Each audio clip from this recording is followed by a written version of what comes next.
Hi, everybody. How are you? This is a nice crowd for you, Edgar. It is a nice crowd.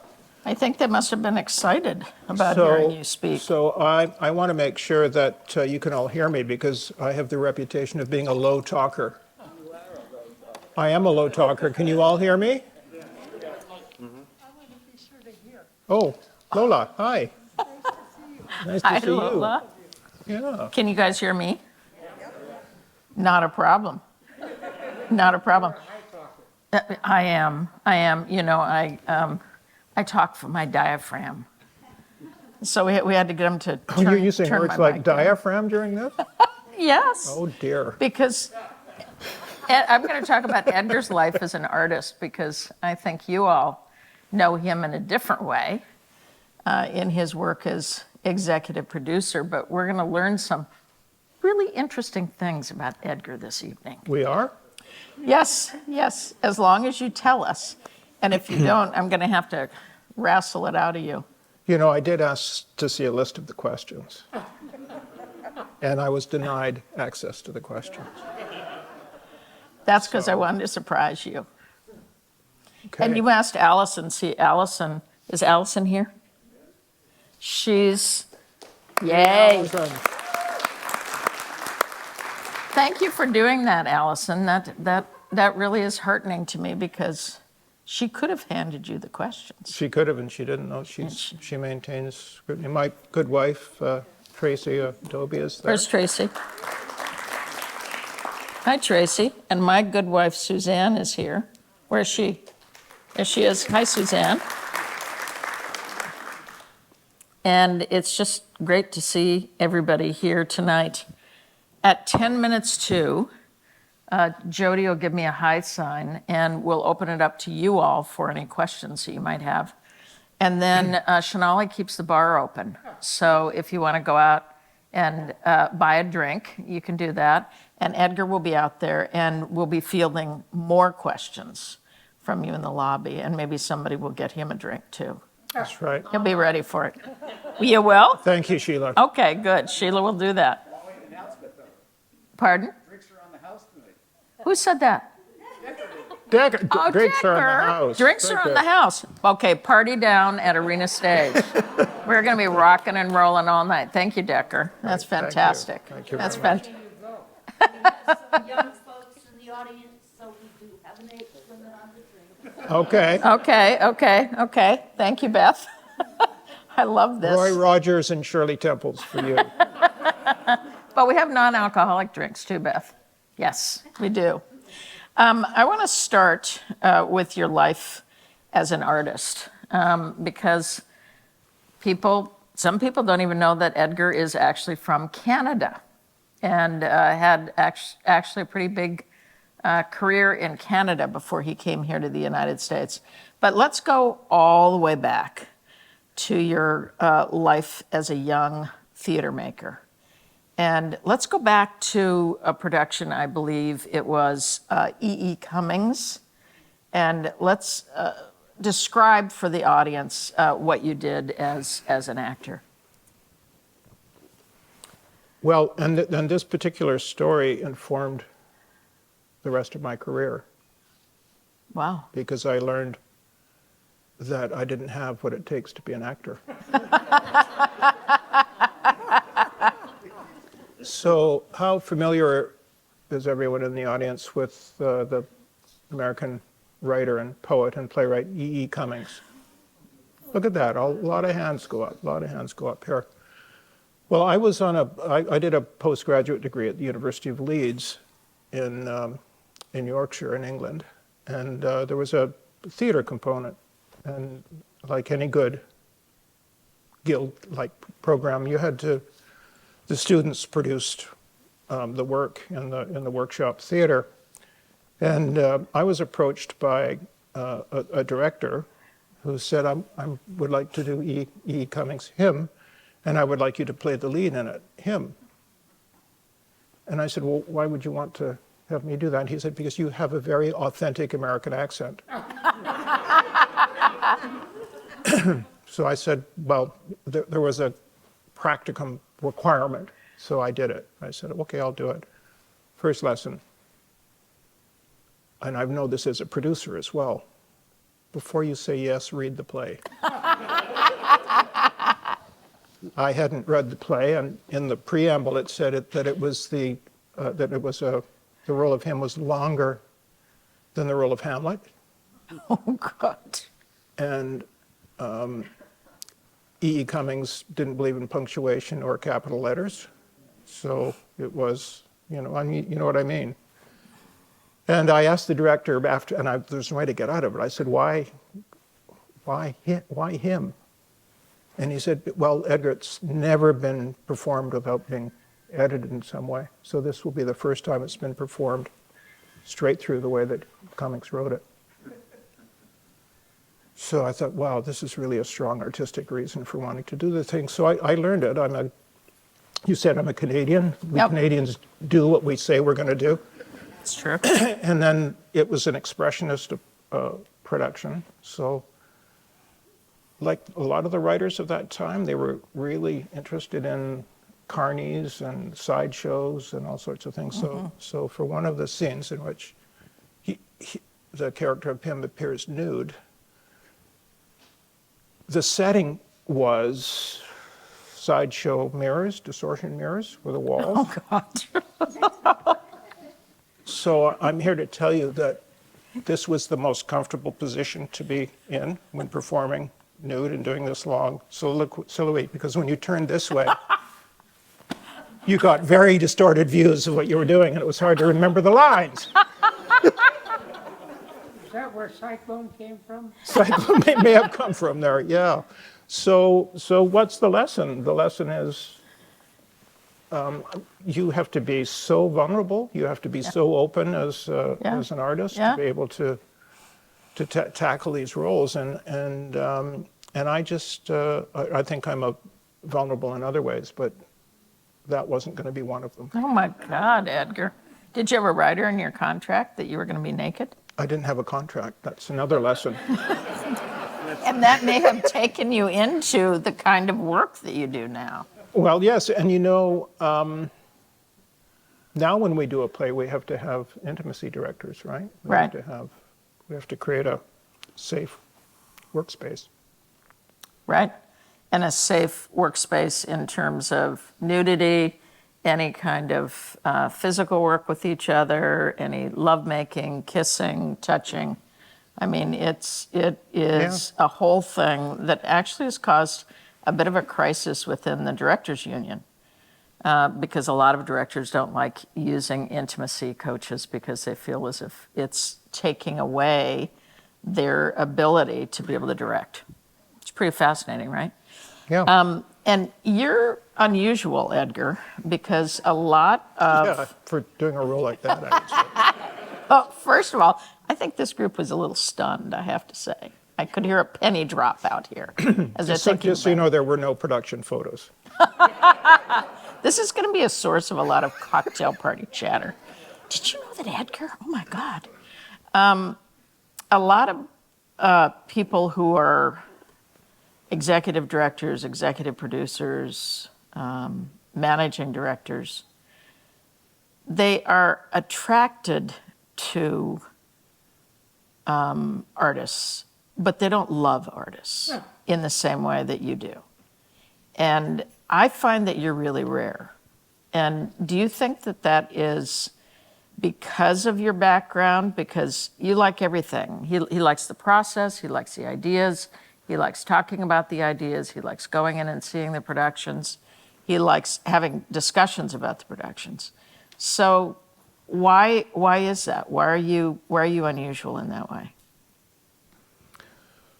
I mean, I know some other executive directors and producers that have come up, through the through the process as well. I think it's really important to remain curious, and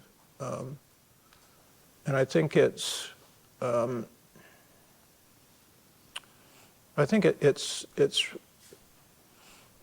I've just always been fascinated by how impossible it is to create a show. What you rely on, first of all, a writer who's prepared to spend years, focusing in on a story. One of my first paying gigs was managing director of a place called the New Play Center in Vancouver, which was a place where often that's all the writer ever got, was someone there to read the play, right? So when you see what it takes to write a piece, to create to be the creative force in it, and then you follow the trajectory. It's usually the director next, right? Or sometimes it's a producer who's passionate about the piece, and then you see the team come together, and you always try to create the best possible environment for the creation of the show, because if you don't do that, then it's very, we have the best marketing team on the planet here, but I think Shonali will agree. If you don't have the show, I resist saying product, because it's not product. We produce kind of perishable pieces of art. And then you want to surround it. You want to make sure there's an audience, and that's the other impossible part of it. You convince. Look at all of you here. You convince. In our case, when we've got all 3 theaters performing, we've got about 1,400 people that have given us their evening or their afternoon for a matinee to come and see the story. And I've just never ever lost the wonder of the lights coming down, if in fact that's what happens. These days that doesn't always happen, but and then as Zelda, I think it was Zelda that said this, that then you just, as the person, the director, you're trying to create a moment where the audience becomes one community, right? Where they're breathing as one, and they're focused. And just seeing that level of engagement and things, it's never ever got old for me. But it starts with the writer, and it starts with the director and the way it's interpreted, and then moving beyond that with an institution like Arena Stage that's been around. It's approaching 74, 75 years. The kind of connection that we have to our community through the Board of Trustees, and what it takes to maintain and hold one of these institutions in trust. It always just seems like such a privilege to be in a position where you're helping to lead. Absolutely. I think beautifully put. When we were kids working in the theater, we were just excited because we got to do it. We got to make a piece of theater. We got to design a piece of theater. We got to direct a piece of theater. We got to produce a piece of theater. And I think you do have that innocence that you're talking about, Edgar. The other day, we saw one of the first, the invited dress for Angels in America. And Edgar spoke to Janusz, who's the director, and talked to him about the tremendous vision that was behind the production. There are a lot of executive producers that would not do that. They wouldn't talk to an artist about their work. And I think it's a shame, and I think it's really one of your many great strengths, Edgar, your ability to be able to do that. Because if we're not actually talking about the art, then what the heck are we doing? If we aren't actually talking about the education that we do in a theater like this, then what are we doing? It's our purpose. Well, I told that funny story about him and that sense of vulnerability, but there is that vulnerability for the artists when they're they were meeting the first audience, right? The invited dress, and it's an epic production. If you don't have your tickets, get your tickets. And many of you here will have your tickets. It's a feast. You'll probably want to see it more than once, but there's just a vulnerability, and if you shy away from having that, even if you want to say,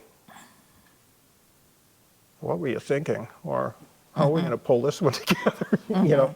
It's an honest engagement that you really shouldn't avoid that invitation to have a discussion. Now, some directors, as you know, don't care to hear from you. Right. Right. But Janusz is one that really does, and it's a fever dream. That's what you'll see. You'll see some of the most remarkable images that you will see on any stage in this city in a year or two. I mean, it really is a gorgeous, profound, deeply profound production, and it has taken every single part of Arena Stage big time to be able to make it happen. From the 25,000 pounds of sand that had to be hauled into the theater to the kind of PR that needs to be done to be able to talk to people about coming to see Angels in America. Because there are even a lot of gay people that don't want to see it because it's a difficult play. Yeah. For other people, they feel as if they've seen it and they saw it 15 years ago. Well, you'll never see it like this because it really combines what was happening then with AIDS with what's happening with AIDS now and the virus now.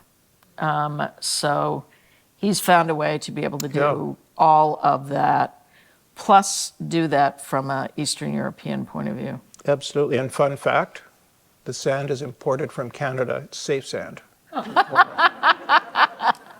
When you say safe sand, what do you mean? Well, it throws up the least amount of dust, which I think is a very Canadian thing.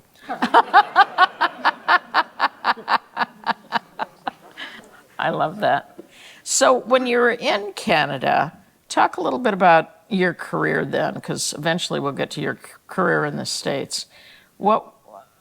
How'd you become a producer?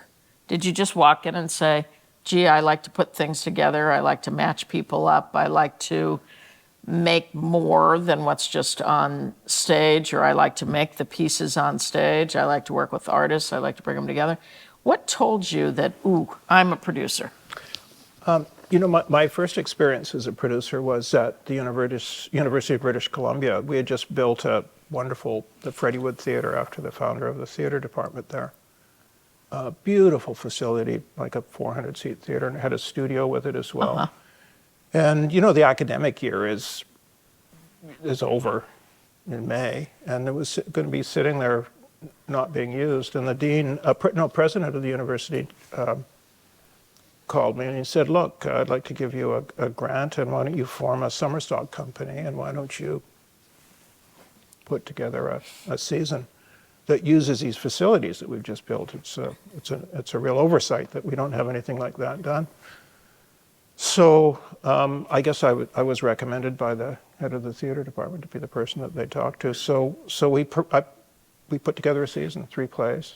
I convinced we had enough money that we were able to pay people, and we put on 3 plays: Dark of the Moon, and an F. Simpson play called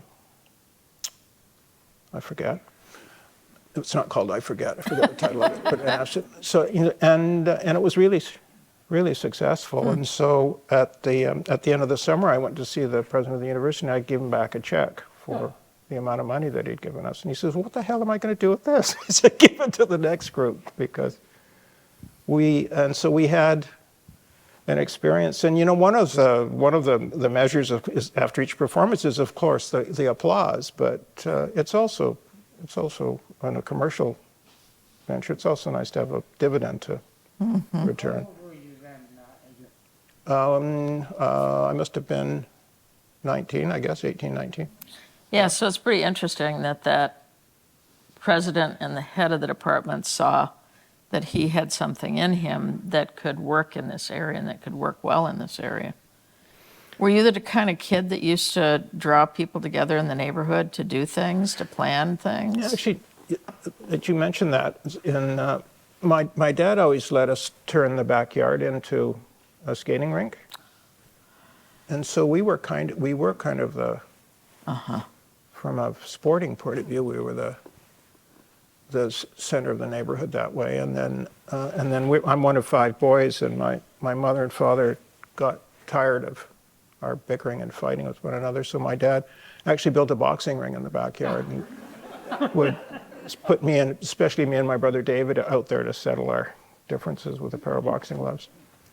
And we turned that into a business. We rented out the gloves and let other kids in the neighborhood. So that was probably my first arena production. Exactly. And then your second one was ice skating, because you also ice hockey, right? Yeah, no, that was, in Canada, especially in the part of Canada where I grew up, ice hockey was just something you were expected to do. And certainly my extended family were all hockey players. In fact, my cousin Eddie Johnson played for the New York Rangers, so left wing. So he went really far in that direction. I couldn't do the 5 a.m. That's when you could get the ice. I just couldn't do those and be at the Powerhouse Theater doing lighting calls and building scenery and stuff until 11 or 12 o'clock at night. It was just, there just wasn't enough time in the day. So I had to make a decision, and I decided to hang up the skates. And I think that was a good decision. And your daughter now, Greta Lee, has picked up the skates, right? she has, yeah. I thought she was just going to learn to skate for recreation, but Tracy had other ideas. She's becoming a pretty good little figure skater. That's great. Yeah. That's great. I'm curious about this background in something like ice hockey, if that's part of what has taught you about the kind of team sport you have to have in the theater, because it takes every single person in the theater and the board of directors and all of the audience really to make a play. Yeah, it's not complete until the audience arrives, and you need a big resource from your community in order to do that. I think all of us have those teachers in our lives, right, that can spark an idea. It's true. I found that rehearsals going late and then playing hockey earlier in the morning difficult. But I had an English teacher, his name was Malcolm English, who, oddly enough, seeing the irony in that, and he had this Socratic method of teaching us grade 9 students, 9, 10 students, and one of my favorite sessions he would do with us, because he would repeat this, is he would sit on his desk and say, okay, we're going to talk about what the greatest invention of, we'd go through it, the wheel, the light, all this sort of stuff. It hadn't convinced him. So one of us would actually turn to him and say, okay, what's the answer? And he would always say language, the word, our ability to communicate with one another, our ability to tell one another a story, build empathy for our point of view, enrich your perspective on life, all of those things. It's done with language. And he said, and one of the most, it can be done with music and it can be done with fine art as well, but I think language is the most important one, because it, for all those reasons I just mentioned, but also because it's so wonderfully exploited in theater, in drama, which was one of his favorite things. So that the light kind of went off in my mind about that as well. So I think that was part of it. Sure. That's great. That's great. Being turned on to language at a really early age. Well, it's true. Without language, where would we be, right? Right. Yeah, that's so great. So in the early days in Canada, when did you get your first paying job? Well, the very first one was for some reason we had a motel, and Vernon was small. It's like under 10,000 people when I was growing up. We didn't have that many. We had 2 hotels and 1 motel. The motel was called Tiki Village for some reason. Right? Tiki Village. It had kind of, you know, Eastern. And my first job was to sweep the parking lot there, make sure that the Coke machine was full at all times because, you know, food services are an important source of income for hotels and things. And they had a rickshaw. And they liked to offer their guests an opportunity to go to Hong Kong Village, which was a Chinese restaurant, and to be pulled in a rickshaw. So you did the pulling? So I did the pulling Oh, God. to no more than 3 people, Oh, my and I God. pulled them over, and then I'd wait for them. How far away was it? Well, it was across a railway track, which was the biggest problem, because you have to, you know, they do this. So you really had to get your Kind of momentum feels up. that way when we go through a budget, doesn't it? Yeah, exactly. Sometimes I slid back and I got criticized for that, but I eventually got them there, waited, brought them back. So that was, I suppose that was a form of entertainment. Totally. Totally. For those people driving by that was watching me pull this damn thing. And you also were a sheep herder, right? I was a sheep herder too. And Well, I was an assistant sheep herder. oh, you didn't have the top job. I didn't have the top job. If you would have stayed, you would have gotten the top I probably could have gotten the top job because the shepherd eventually died. But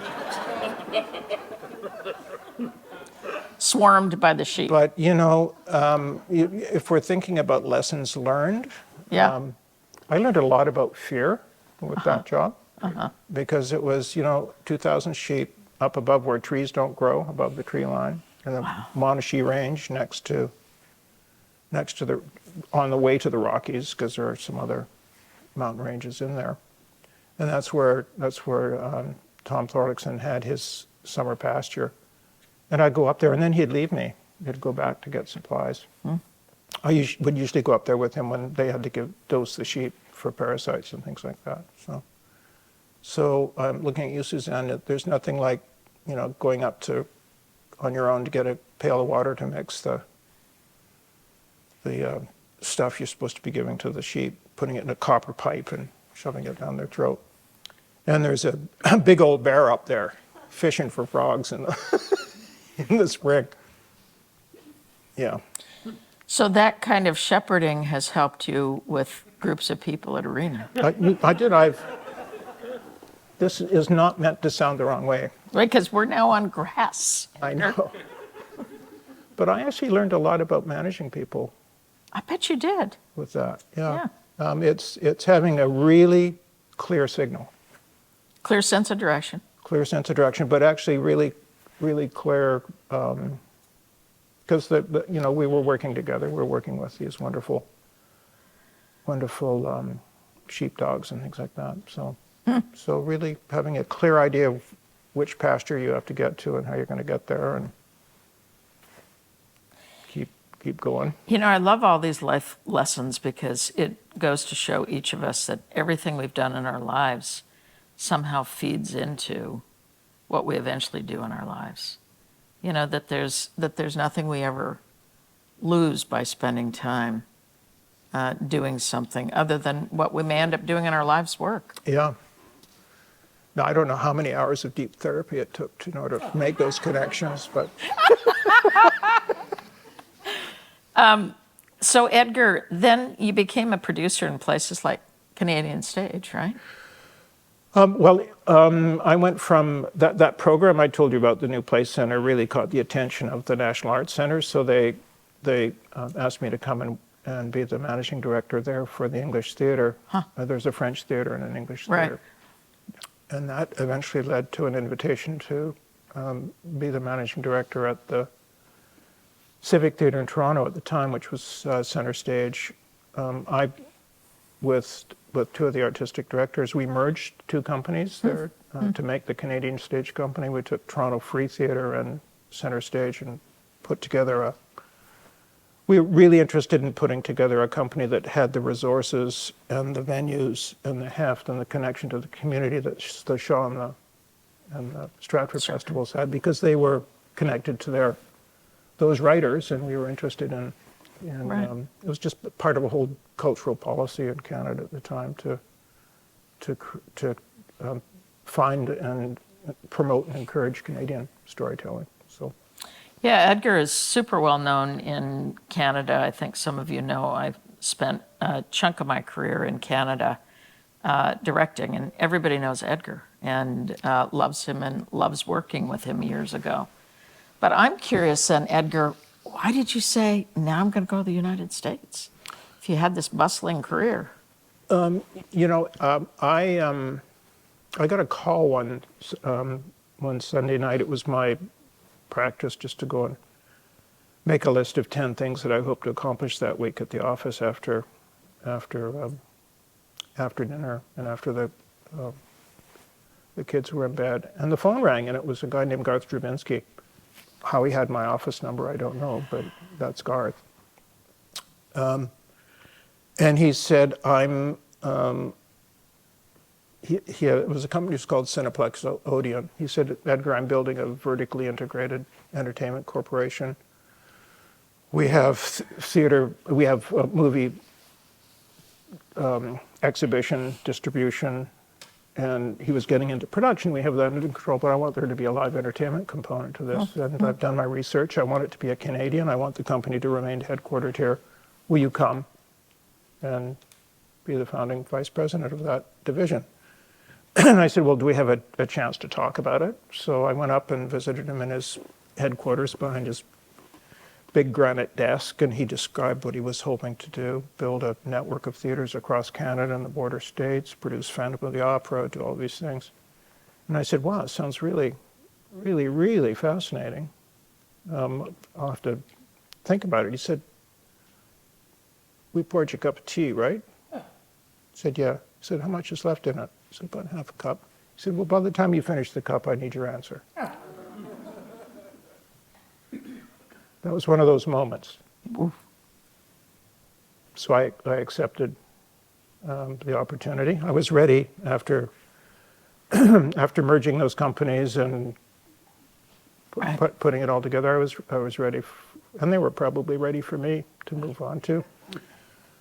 So so we produced Phantom of the Opera there, and that's what led to us.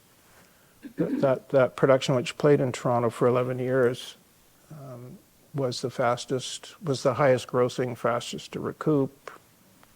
We had the best cast around, with Carl Wilkinson playing the Phantom for, I think, 7 of those 10 years. And that division was throwing off more cash flow than the Canadian movie exhibition. Oof. Just because. Because it did. Because it did. I'm curious, how many people here know who Garth Drabinsky is? A few. Do you want to talk a little bit about him? Because he is a pretty amazing character in the theater.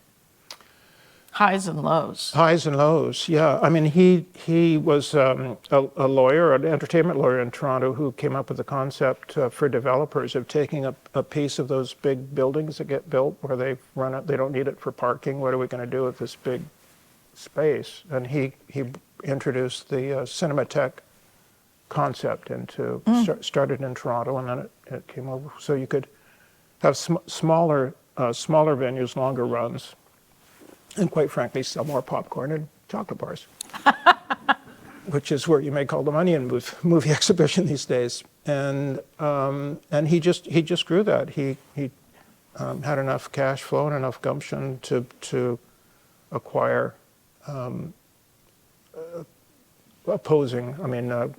competitive exhibitors, and then he brought in the MCA as an investment arm. And Canadian laws, I see Elliot here, Canadian laws, you can put up 100% of the equity, but you can only have 49% of the voting shares. And MCA came in and put up a lot more than 50% of the, but Garth maintained control. So when they said, we bought you and invested in you as a movie exhibition company, what's all this live entertainment stuff, they had a showdown, and they found a way to win. So Garth bought the live entertainment division, and I went to having a pretty free reign over a division to having Garth Drabinski 100% owner. Amazing. And I think he mortgaged everything in his life to do it. God. So we did that when we were a private company. And then we continued to produce. We became the producer of record in North America for Andrew Lloyd Webber. And that's where I met Andrew, and his chairman of the company saw what we had done. And I think, one of the reasons that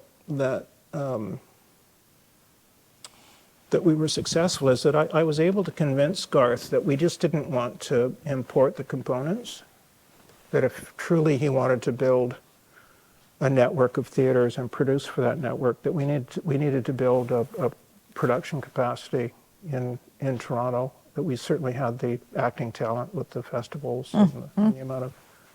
So we built, rather than just have a New York shop build the costumes for Phantom, we put together a shop, and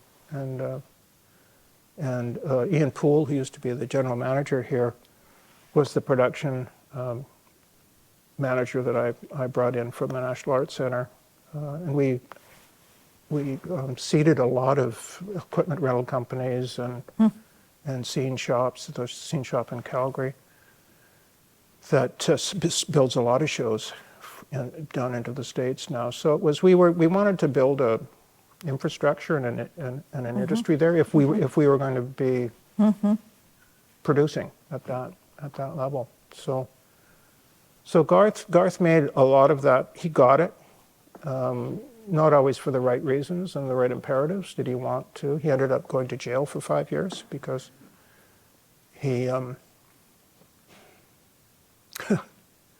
because he decided he wanted to go back to being a public company, and you can't run a public company like you can a private company. You can't capitalize everything over $25 and put out profit reports that show a bigger profit than there actually is, and you tend to rub and burn people the wrong way. But as a producer, he produced that wonderful production of Showboat on Broadway with Hal Prince, one of Hal Prince's great Ragtime, Kiss of the Spider Woman, a production of Joseph that we put together, which played all across Canada and Boston and in Chicago. It played for years. But it was a really robust. But he just got too close to the sun, and thought his wings would never melt, and they did. And down he fell. Thank God I was out of there before it became a public company again. Yeah. Yeah. Well, it's so interesting, though, Edgar, because you've gone back and forth between the for-profit theater and the not-for-profit theater. So your career has really swung back and forth between the two entities. And are people aware of what the difference is between a not-for-profit and a for-profit theater? Do you have a fast way of explaining the difference, Edgar? Yeah, they have, in the commercial theater, it's a very simple imperative, right? You're there to maximize return for your investors. And if you get something that's a hit, like Phantom of the Opera, which has played for 35 years and has probably returned 15,000% to the original investors, So the best example of that for people who don't know that, because I think we've got a lot of ages here, right, would be Broadway or big touring companies, right? Touring companies, yeah. Okay. That's Broadway, and it's tightly controlled. The distribution is tightly controlled there. You have to have one of three people say you can have a theater to put a show on in order to be able to carry that brand, that commercial brand, with you. And not for profit is, and it was actually born in many ways here. Arena for the first 10 years of its existence was a for-profit stock corporation. Because in 1950 there wasn't a not-for-profit model to apply to theater. There was for colleges and hospitals and universities, but not for theater or dance companies, or probably opera companies as well. So we were formed in opposition, as a movement, in opposition to the idea of Broadway being the sole arbiter of what you get to see in your community, because X numbers of shows would open in a season, a certain number of them would be successful enough to continue running. Nowhere near the length of runs that they did in the last several decades. And then certain of them were modeled to tour, and they would come in and play the National Theatre, be here for a couple of weeks, and move on. And so you had, as a community, you had no real direct relationship with the artists, right? It was they only here for a week or 2 weeks. How do they go to the local school and talk to a class about what it is that they're going to see?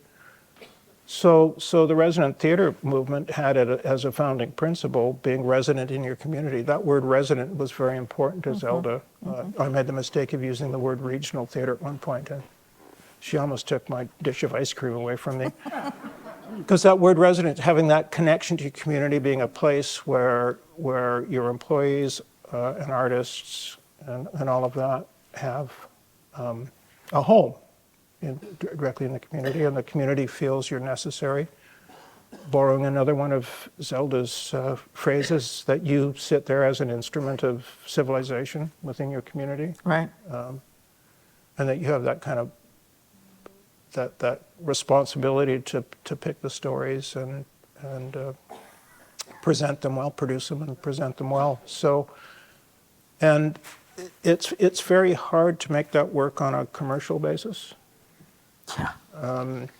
It relies on a revenue model that has contributed income. That's the support from your community, which is which is primarily the Board of Trustees. We have a very generous Board of Trustees here that are the engine of our contributed income annual fund model. Corporations, you'd begin to develop a relationship with the executives, with the corporations, foundations. Now we have a grant-making agency here at the Commission on Arts and Humanities. So you have that kind of connection, and your goal is to break even. And one of the things, Molly, that I know seems odd in an administrator like me is I always viewed getting to the end of the season and having a big fat surplus as kind of a failure, because it usually meant that Decker's just going to take his mask off and leave, but you know what I mean, Decker, that you've said no to a lot of things that otherwise could have happened, and so you didn't get the balance right. And that's the difference. You don't have that choice in the commercial theater world. The imperative is to make the distribution, to exploit the copyright to its full degree, have as many productions, protect those original investors that are there taking the highest risk with the mother company. So. Well, it's also true when you work in the commercial theater, because everything is done for that production. You go into a theater and it's cold in the theater. There's nothing there. It's basically a shell. Yeah. And you bring everything in. You bring in the set in, you bring in all of your concessions, you bring in everything else. The only thing that stays steady is usually a box office, as opposed to a place like Arena Stage that's resident in the community. We have all these connections with the community. We have a staff that works year-round. We have actors that come in. We have directors. We have designers. I mean, it's a whole different feeling and sensibility. I mean, I'm a child of the not-for-profit program. I would be called second generation. Zelda was first generation, right? She and the 5 or 6 people who really drove it. Edgar and I would be second generation, and now the third generation is coming in. So it still is a very young, in many ways, revolution. right? In terms of Yeah. in yeah, terms using of it that theater. way. It hasn't achieved the 100-year mark yet. No, it hasn't. Okay, so I'm going to take you in a slightly different direction now, Edgar. I've been with you, and you've been with me for, what is it, almost 13 years? You got a head start. I got a head start, yeah. So my biggest question for you is, why do you redecorate your office so often? He's probably redecorated his office since I've known him 20 times. It now looks like, may I say it, You may. a French whorehouse. And I said that when I saw the furniture in it. I said, my God, Edgar, you've redecorated this as if it's a French whorehouse. And Edgar said, the couches are very comfortable. I said, I'm sure they are. So will you talk about why you I changed things in my office. It's gone through some changes and slight evolutions, but Yeah. he has, and sometimes it's complete. Right. Well, it's I suppose it's a sign of restlessness. It's also a creative outlet for me. Okay. And the two sofas you're referring to were on the set for Holiday, and I admit I coveted them. So. But when I got them in there, there was too much furniture for the whole room to be happy. So I moved. You had to keep things- changing yeah, things. move things around. But I think it's a latent designer instinct in me. I think it is too, Edgar. Yeah. I think it is too. And Edgar also has a collection of probably 100 hippopotamuses. And why your interest in the hippo? They are a very complex animal. They are. They look like they should be more cuddly than they actually are, right? They're under the surface. As my son Sam pointed out to me, that actually more people are killed by hippopotamuses in a year than anywhere near the sharks and things like that. It's not a deeply rooted childhood trauma or anything like that. I told somebody in New York, these many years ago, that I like hippos. And when you're involved in a lot of openings and things like that, you start to get opening night gifts, and they start to, and then you see one you like, and Yeah. people do travel to different, it just captures people's imagination, I think. It really does. Yeah. Edgar, in a moment, we're going to turn out to the audience, but before they do, I know you have a few burning questions for me, but I just do. one. What's your biggest one? Can I have two? Yeah, okay, if they're fast. The first one is,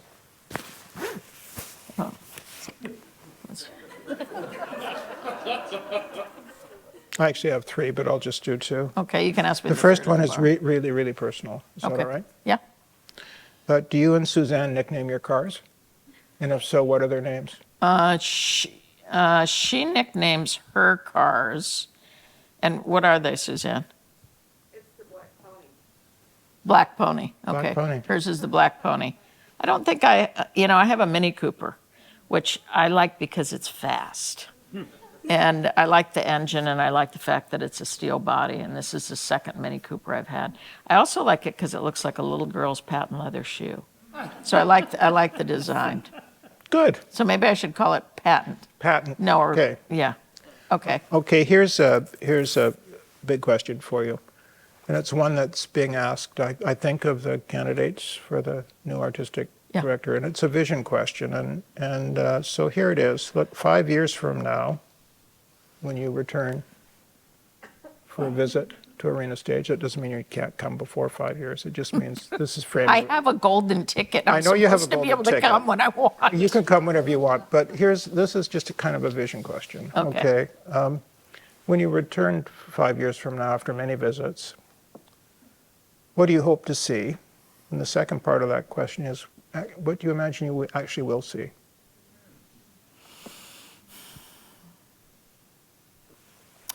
What I really would hope to see is a lobby teaming with audience that are going into all three of the theaters.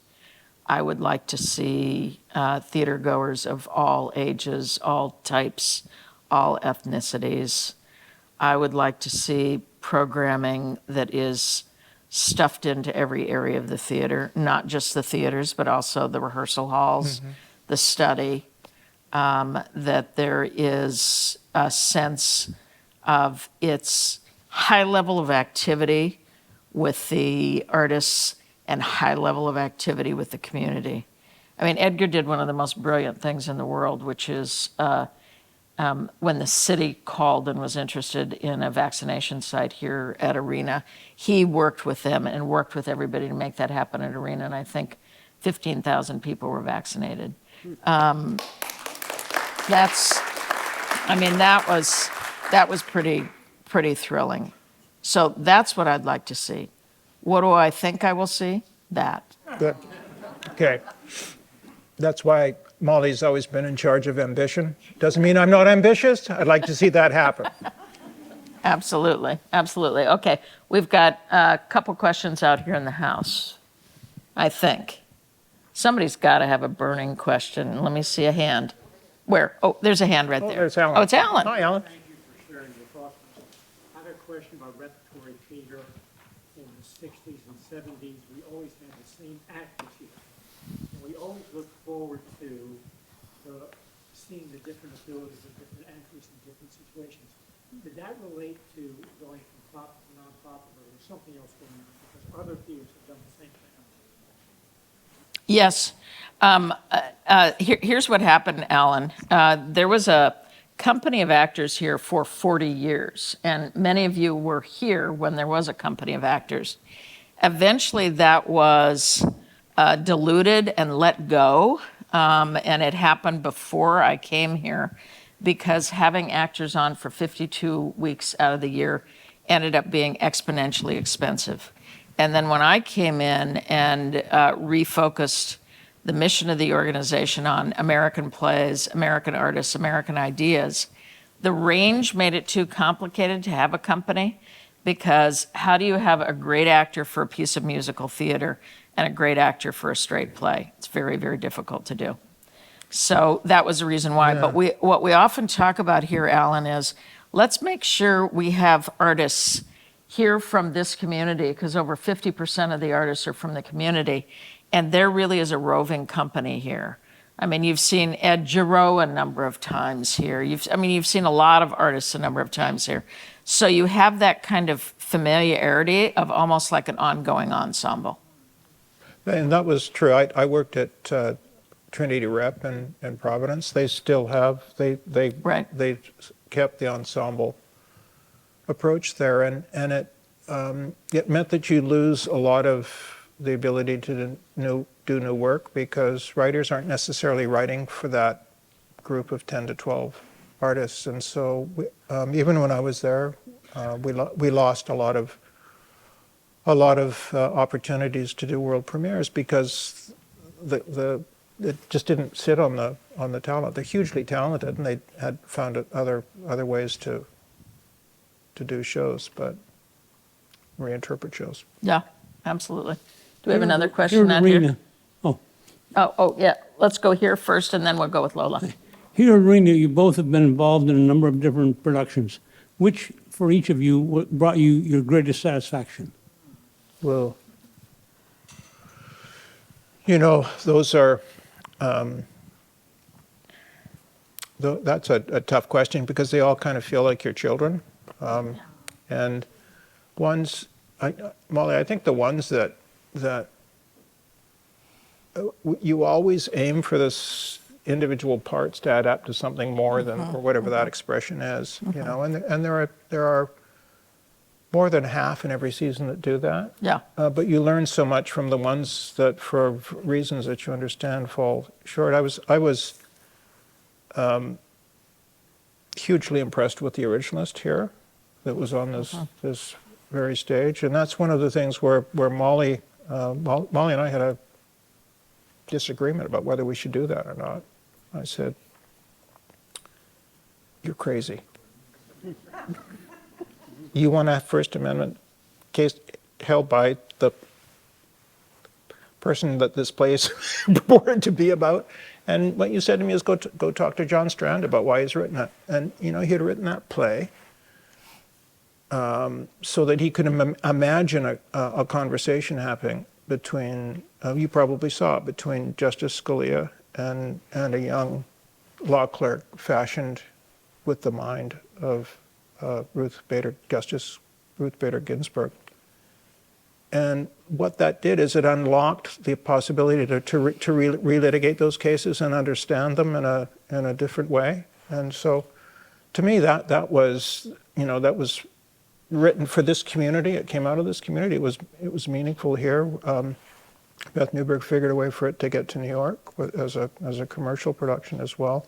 No one else has picked up the rights, as far as I know, to it. We did it. Well, no, you did a show. We did it 5 times. 5 times. We did it at Oslo, Pasadena. Yeah, but bunch that of was, places. and then one of my, you know, reopening this building with Oklahoma was pretty memorable. It was for a number of reasons. It was the perfect choice.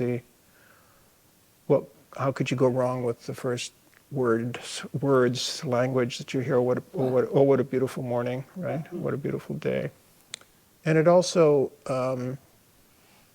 I was really, really pleased that I was able to make an introduction to Molly, to Eugene Lee, a dear friend, a wonderful designer who passed recently. But I just think that was a creative team that came in, and boy, did you deliver much more than the sum of the individual parts with that for the Thank you, audience Edgar. here. Thank you. And for me, it's always what we have right now. So for me, Angels in America, pow, go and see it. Yeah. And beautiful job on High Ground as High Ground well, as you know, well, which is yeah. another power play. We now have commissioned 23 out of the 25 power plays.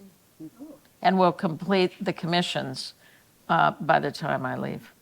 So the new artistic director will have a treasure trove of, I think there will probably be around 13 or 14 that are in gestation, because sometimes they take 5 or 6 years to write. So that's pretty cool. Okay, we had one more question by Lola. Thank you.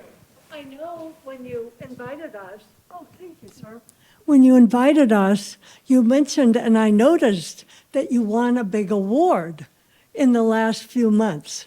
And we didn't really talk about that, but I wanted to ask more about that and exactly what it meant to, you know, what type of an award it really was and more about it. And I'm thrilled that you won that Thank you. award. Thank you, Lola, and I know you supported that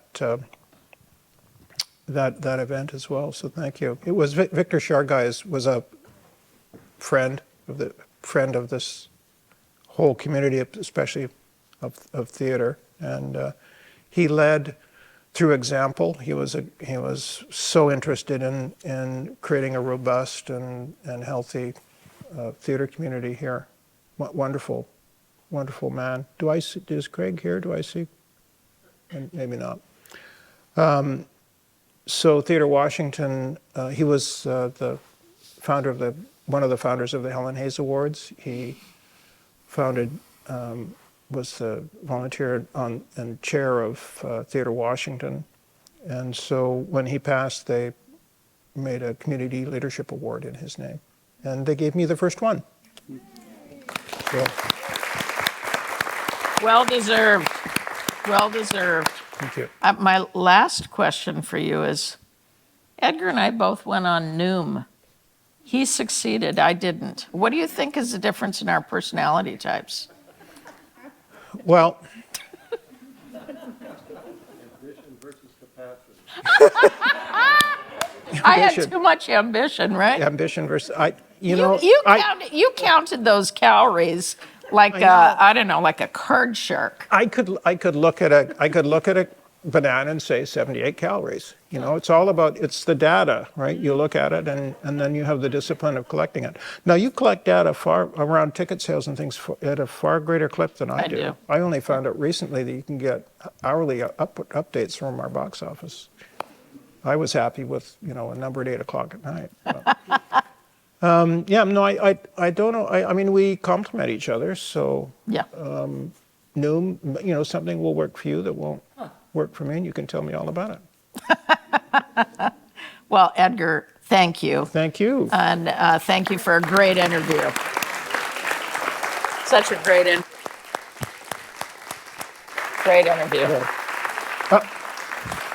You're not quite able to go yet. Oh, okay. What's going on? A little secret. Oh, gosh. First of all, I want to thank Allison Irvin, who pulled all this together masterfully. And secondly, I want to thank Molly for hosting this series of salons. We, of course, remember the salons as a way of working our way through the pandemic. Yep. And those were a real boost for all of us in terms of what you did. And thank you for resurrecting them in terms of this last part. I think for those of you who are on the Board of Trustees and all of you who are friends of Arena, this has been a very bittersweet year for us as we think about Molly leaving after 25 years. And we'll have some other ways to celebrate Molly, including our gala at the end of May, which we hope you all come to. And of course, we're also, while we're feeling sad about you leaving, we're thrilled for you and Suzanne in terms of this exciting new life the two of you are going to have. Suzanne, where are you? Thank you for all you've done for us. And Molly, thank you tonight for having the great insight to bring your partner Edgar along to one of the salons here before you do go. And I just want to say that someone said this earlier, it was probably Sandy, that we've had a secret sauce here at Arena. It's been the marriage of capacity and ambition. So since we may not get another chance, which makes me sad as well, but to delight in all the wonderful things that have come from this, I'd like to have you all put these hats on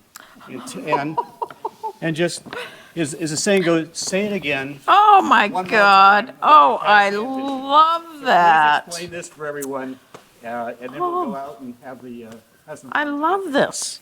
Oh, my hat's too big. Mine's just right. Too much ambition on mine. Yeah, explain it. So tell us one more time how it works.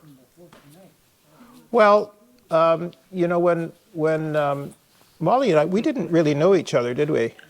Before I met you at a breakfast counter. a breakfast counter, that's right. I mean, we knew we were supposed to meet each other. Yeah, it wasn't just whatever. Although I did give you the wrong address. You did, and I found you. And you found it So that's anyway. not bad. That's good. Yeah, I That's found good. you. That was very ambitious of you. Yep.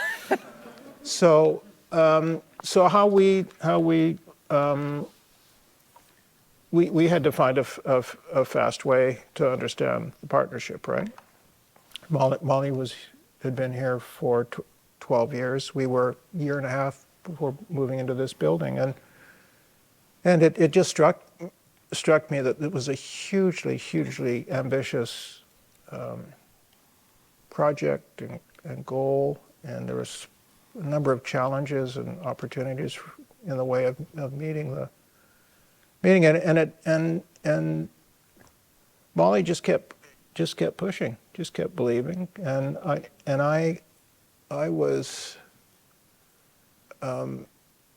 felt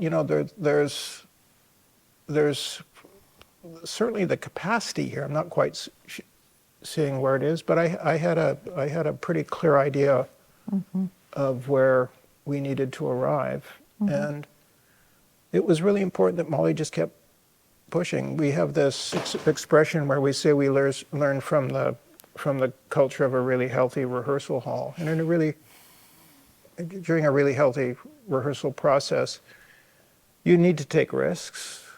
You need to have the capacity to fail. Right. You need to, and without that, you stop growing, and you don't always do your best work. But you also need to have an eye on not taking the whole entire ship down at the same time. So we understood that about each other, that we were finding a balance between what it is with it. And Molly is like this. She wants to do the highest quality possible, but she always wants to do like 15 things when in the good old days we could do 10. And so the conversations we had were more about what are those 10 things that have Right. got the best shot. Right? Yeah. So Exactly. that's what it was for me. Yeah, and a very good combination. But we would have never been able to do that if Edgar had not been so artist-centered. And I think for me, that's a key as you hear other executive directors speak, really looking for where they support artists. Because when you don't have that, it doesn't work. In the same way with artistic directors, you actually have to listen for how they figure out creative ways to use the money that the organization has instead of way overspending. You have to have this nice combination going on. And Edgar, you and I have really had it. Yeah. Yeah. You're very mindful of capacity, and I'm not shy from ambition. No, you're not. You're not afraid of ambition at all. It's like, okay, let's go, let's hit it. So thank you all Yeah, for coming. thank you.